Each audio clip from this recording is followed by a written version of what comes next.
அஸ்ஸலாமு அலைக்கும் வரஹ்மத்துல்லாஹி வபரகாத்துஹு. புனிதமிகு ரமதானுடைய கடைசி நாள், மாஹ ரம்ஜான் கி ஆஹிரி தின் ஹை. அல்லாஹ் ரப்புல் இஸ்ஸத் இந்த புனிதமிகு ரமதானுடைய அனைத்து அமல்களையும் கபூல் செய்து தருவானாக. அல்லாஹ் பாக் ஹமாரே தமாம் அமலோं को कबूल फरमाए. ईद பெருநாளில் செய்ய வேண்டிய சுன்னத்தான காரியங்கள் என்னென்ன?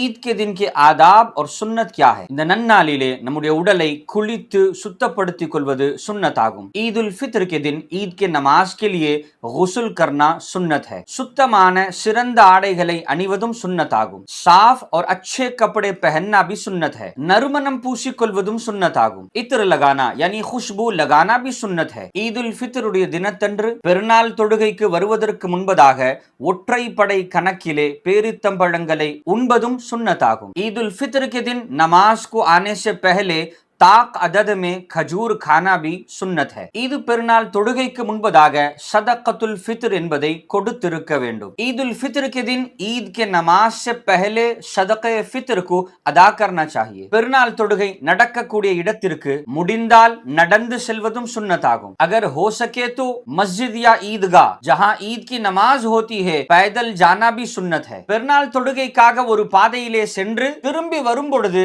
அதே பாதையில் இல்லாமல் வேறு பாதையில் வருவதும் சுன்னத். ईद के नमाज के लिए जाते वक्त और वापसी के वक्त रास्ता बदलना सुन्नत है. பிறை தென்பட்டதிலிருந்து தொழுது முடிக்கும் வரை தக்பீர் கூறுவதும் சுன்னத் ஆகும். माह शव्वाल के चांद नजर आने से ईद की नमाज होने तक तकबीर कहना भी सुन्नत है. அல்லாஹ் ரப்புல் இஸ்ஸத் நம்முடைய ரமதானுடைய இபாதத்துகளை கபூல் செய்து தருவானாக. இன்னும் பல ரமதான்களை நமக்கு நசீபாக்கி தருவானாக. நாம் ரமதானிலே அல்லாஹ்விடத்திலே கேட்ட துஆக்களை கபூல் செய்து தருவானாக. உங்களுக்கும் எனக்கும் இந்த பெருநாளை अल्लाह मुबारकाக आकी तरुवानाக. अल्लाह पाक इस माह रमजान के इबादतों को कबूल फरमाए, हमारे दुआओं को कबूल फरमाए और हमें कई रमजान नसीब फरमाए और हमारे लिए इस ईद को अल्लाह मुबारक बनाए. वस्सलामु अलैकुम व रहमतुल्लाहि व बरकातुहू.